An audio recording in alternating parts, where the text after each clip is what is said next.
Hey folks, how you doing? Papa Joe here. Well, it's Tuesday night. Pretty near 11 o'clock my time.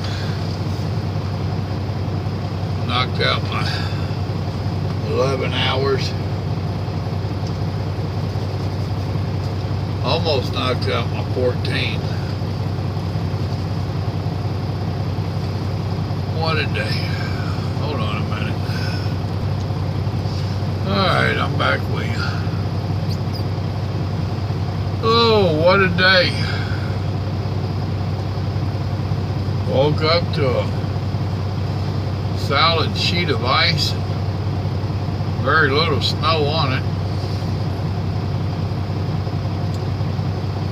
Sat around a couple hours trying to let the sun get out and warm it up. Clouds never would move away enough to do any good. That was in Texas. Finally, old habits die hard. I just couldn't sit there no more. I eased on out there and took off. Time or two I was wondering if that was a good choice. The old girl did go slip sliding away there for a little bit.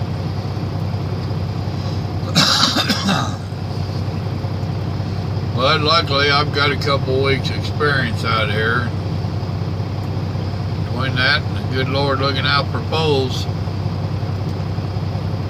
kept it on the road and got out. Excuse me. Only had about 45 miles of it. I was out of it. Dead gum.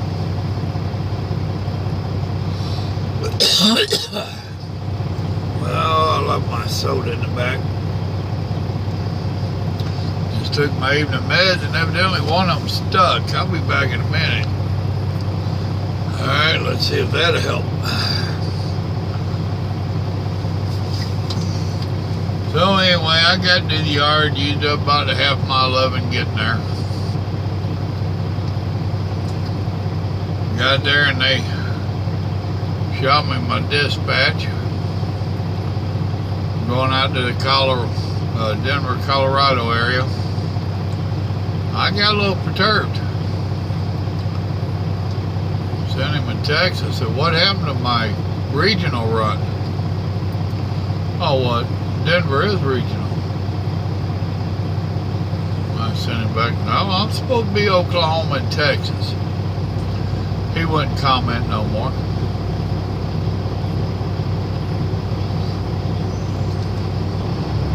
I really don't like little sissy guys. You know? Well, that didn't. Got my truck idling at 7 degrees. I got a bunk heater that would keep me warm in here, but that ain't gonna protect my fuel. And yes, I do have anti-gel in it. So anyhow,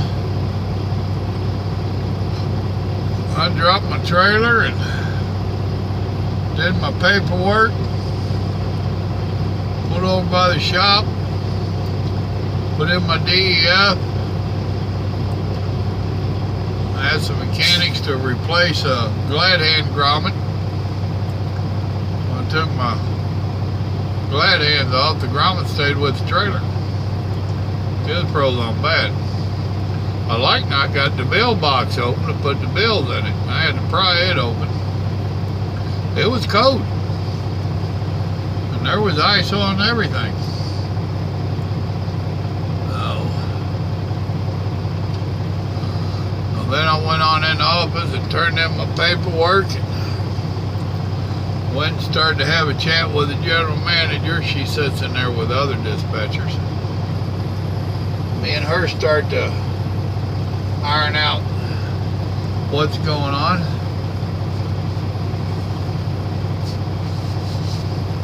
And she just bald-faced lied. trying to say our agreement was that they'd get me home every weekend. I said, no, our agreement was Texas, Oklahoma, and home every weekend.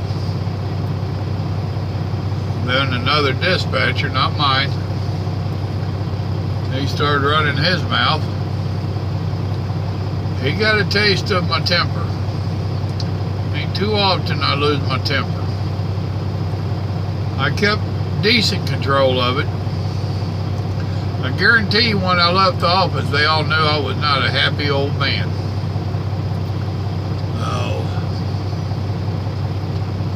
I'm ready to start looking. Unfortunately, it's turning out to be just another damn trucking company. Put them in a bag, shake them up. I've told you that before in other videos. Put them in a bag, shake them up, pull out a name, and it could fit any of them. So, I'm going to start looking down around the house. Find something that fits my needs better. And it ain't going to Colorado. Hell, I've been in every state in Canada and Mexico. It ain't a matter of going to Colorado. It's a matter of holding up your end of the bargain. The only thing I've really had all my life is my word. And I was raised, if you ain't got your word, you ain't got nothing. If I can't shake your hand or us make an agreement and your word be worth gold, you ain't worth a squat. And the same for me. And it's a typical trucking story where I give a little bit and they take more. I give a little bit and they take more. Well, they don't realize that after a little while that giving and bending gets old. When you gonna give and bend a little bit?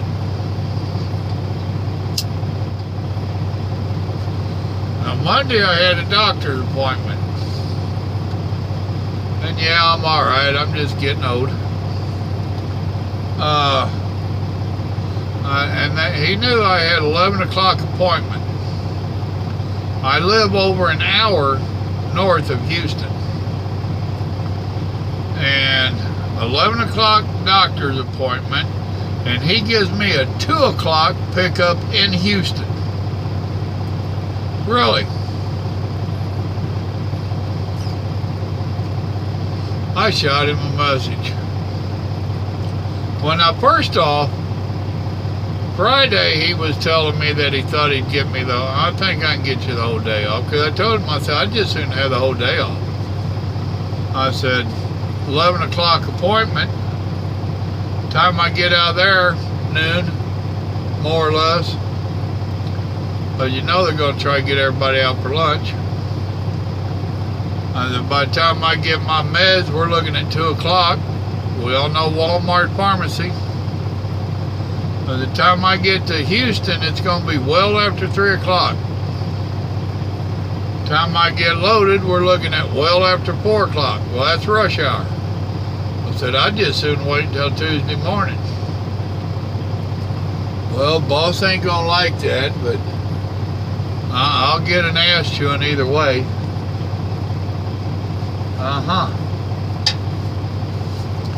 But I think I can work it out. Well, 2 o'clock pickup. I made it work. Simply because it was after 12 when I got out. Mama took me straight to the truck. We'd already put my stuff in the truck on the way to the doctor. And by 12:30 I was rolling. I made it to my appointment on time. Then I got jacked around there. Now this don't make no sense. I've been trucking a long time. I get to the shipper. I get checked in. Little girl tells me, she says, well, there's a $300 fee that has to be paid. I said, excuse me? Well, this load was supposed to pick up Friday. So there's a $300 missed appointment fee. Really? This is at McLean's, the food distributor.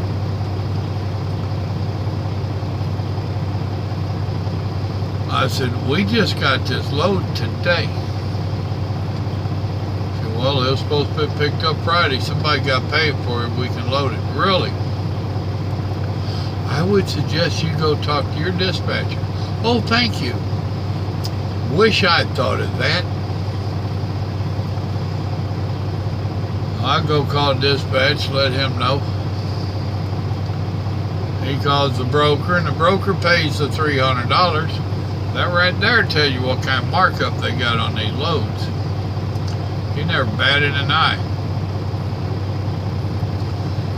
But he paid the $300 through us. That's a little bit of a bite. Not that the company can't afford to front $300, but I don't want to go in and have to pay them for being late. I wasn't late. But we do what we got to do, right? It still took them another hour and a half to get me loaded out. 2 hours getting out of there. Got out just before rush hour. I went back by the house, well, by my parking place. Grandma went home. I told her I'd give her an hour notice, so she'd run into Walmart and grab my meds. So I did. She did. Of course, the meds ain't ready. It's 5 o'clock.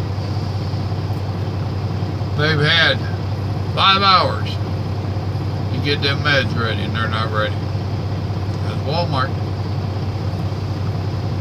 So I got them, and I got as far as I could until it started freezing, raining, and then it started freezing. Windshield and wiper started freezing up. I quit. I had enough. Then woke up this morning to that ice and this nonsense load here. Been a rough day. I did good. I didn't cuss nobody. I didn't hit nobody. I didn't get mad and quit. It was a good day. Oh. Now on a better note, did you check out my videos from the weekend? We made that Scotch egg that my son and granddaughter made. That was good stuff. That was good stuff. It's fairly easy to make. Well, it's real easy to make. It just takes a little bit of time. And we did it our way because we've got that little challenge going. Now this weekend, son will have her again. They're gonna try one of my dishes that I've made. Which one exactly, I'm not sure. I've got a good idea. But they're gonna put their twist on one of my recipes and post it this weekend. Now, I tell you how cold it is. I'm wearing a long sleeve shirt. I wore shoes today, which I normally wear sandals. I wouldn't take off on that ice. I'm talking to Grandma. I said, I got a feeling I need to go ahead and put on some shoes just in case stuff goes south on me. I don't want to be trying to figure out where my shoes are back there if everything gets tossed around. Yeah, I do think sometimes. I'm more think than you dumb I am. But anyway, that was a good recipe. I enjoyed it. We did the orange chicken thing because I'd had requests for that recipe. And I didn't get to let it marinate as long as I normally do. I like it to normally marinate over 24 hours. I just didn't have the time. So it marinated, I don't know, 14, 15 hours or something. It was almost how I like it, but not quite there. And I went ahead, made chicken salad out of it, which I like. I've been parked a few minutes. Let me make the truck move.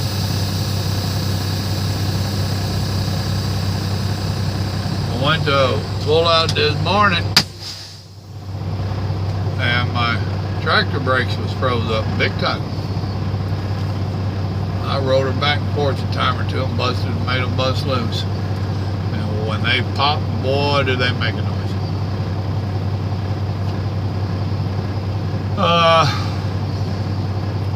We cooked us up some pork steaks.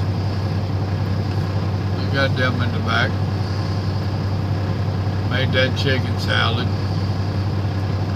Now this weekend I'm going to play with those Scotch eggs again, because me and Grandma really liked them.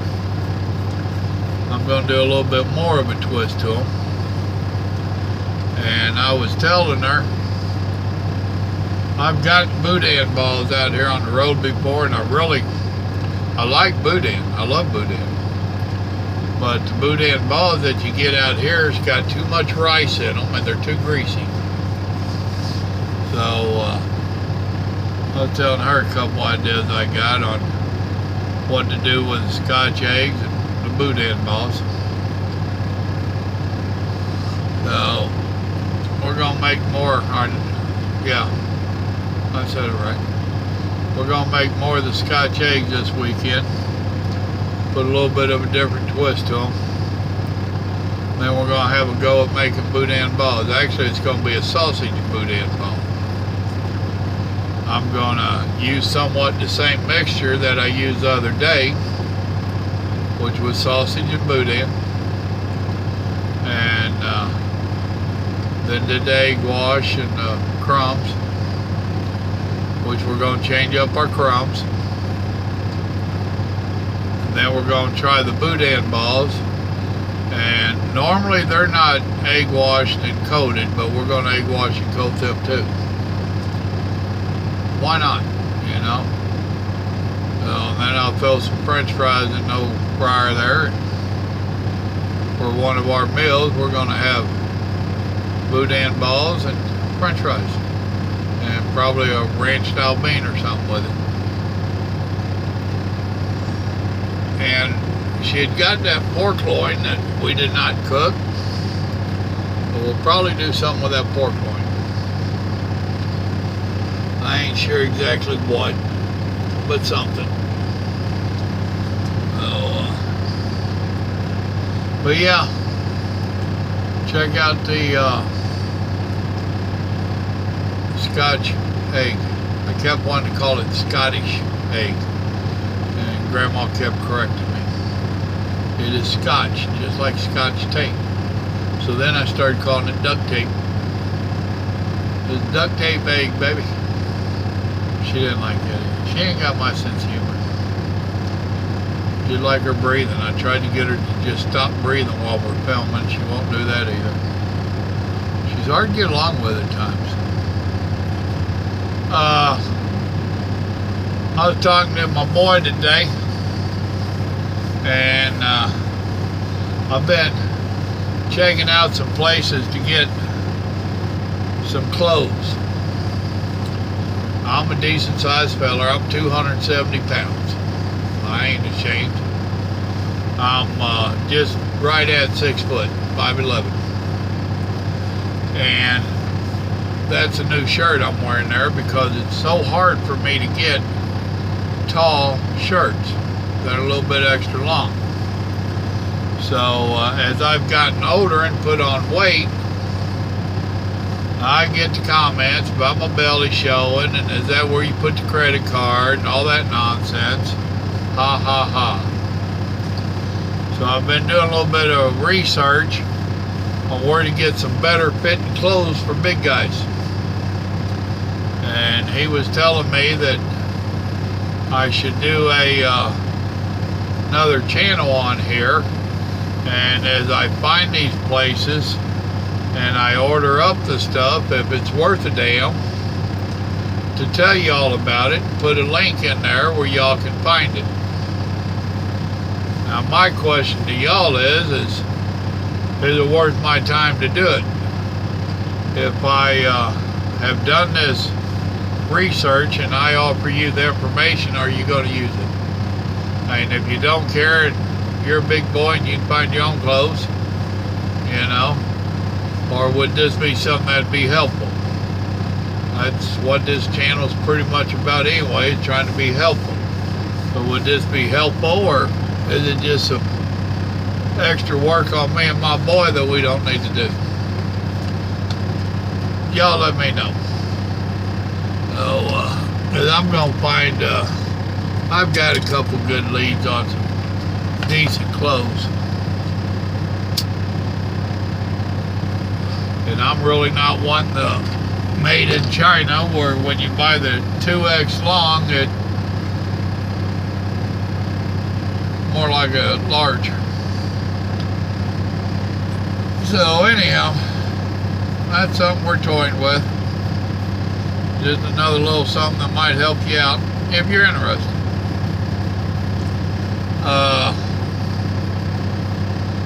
He's got a lot of videos that he's putting up from when he went to the Philippines.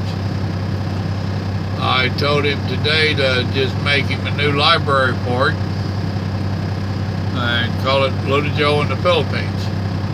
So the videos you see that's in the Philippines, that was my boy over there. So he's been over there a couple times and plans on going a couple more times. And he had asked me previously if I was interested in him filming it, and I said, well, sure. That's why you got the one about the grocery store. I like cooking. I was in the Philippines back in the 70s. It's changed a whole lot since then. So now look, when he first went over there, I was telling him stuff, and the majority of it was true.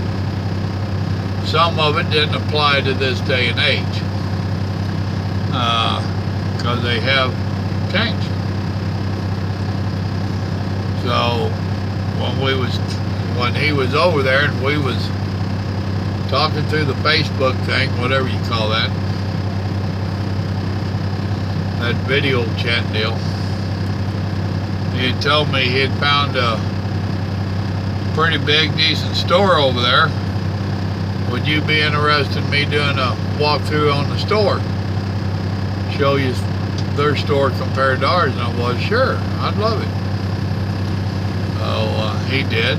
I watched it.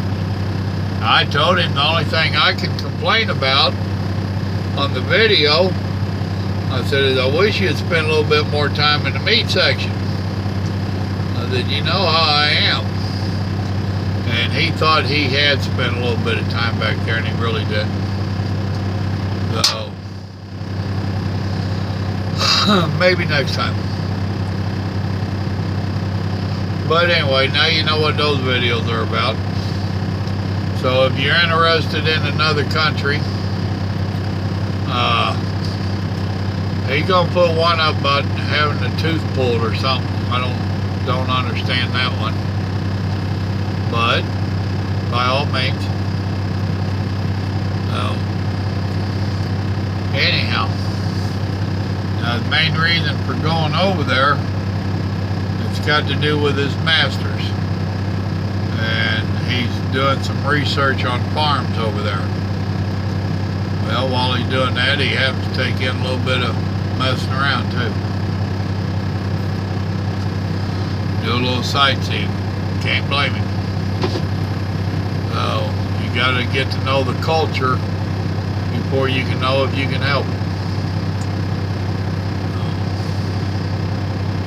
But that's about the short and dry of it. Now you know what's been going on with me. Got 465 miles to do tomorrow. I didn't have to come as far as I did today, but I was a little bit aggravated. I'm old school. Best thing for me to do when I'm mad,